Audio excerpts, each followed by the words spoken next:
So, fortunately, in China, there was a group of studies that have been published, and a guy named Jim West, I think he's from the States, maybe from the UK, but he went out there and took it all and put it into a book called 50 Human Studies.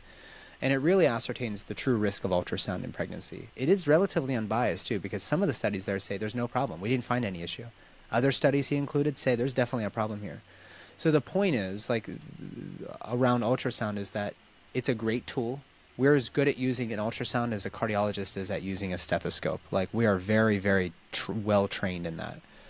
But if we're going to use it, we need to have a really good reason as to why we're using it. We need to do the minimum effective dose, and we need to do the minimum duration and frequency that is absolutely required. Because if you're not going to change your management based on the result, then why are you doing the test? This goes for functional medicine people out there all the time.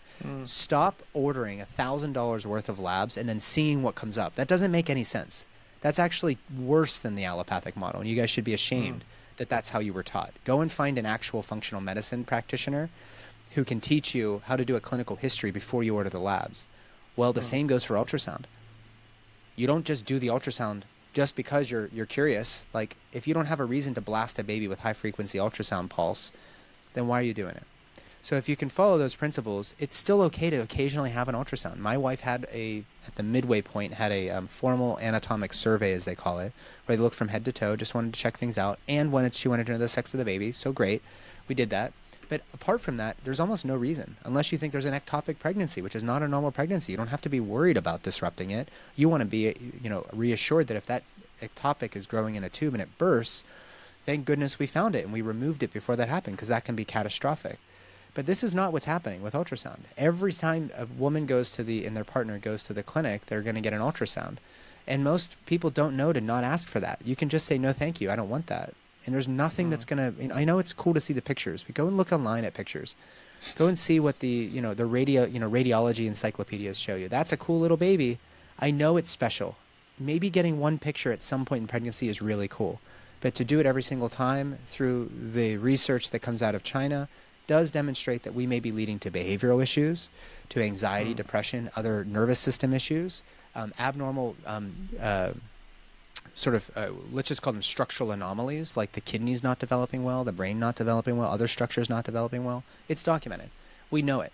So now what are we going to do now that we know? Are we going to run and hide, or are we going to continue to just preach in order to support our internal bias so that we don't have to admit that we're wrong? I am great at admitting that I'm wrong. I want people to prove me wrong because that helps me improve the care for my clients.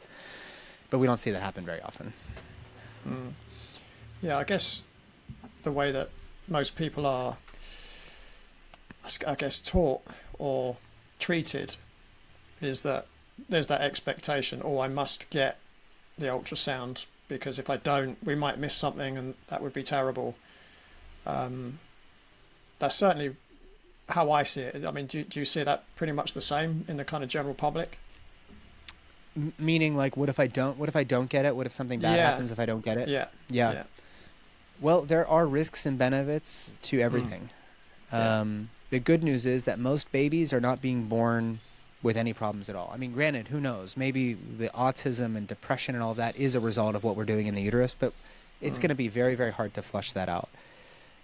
Going back to the person who for the person who's having any sort of internal disagreement as to what they should or shouldn't do, remember that nature has this figured out. That it is infinitely wiser. Your pregnancy is not deficient in ultrasound. It's not deficient in pharmaceuticals. Your pregnancy is not deficient in anything.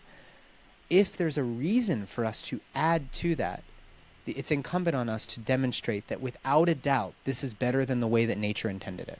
That's what medical research could be.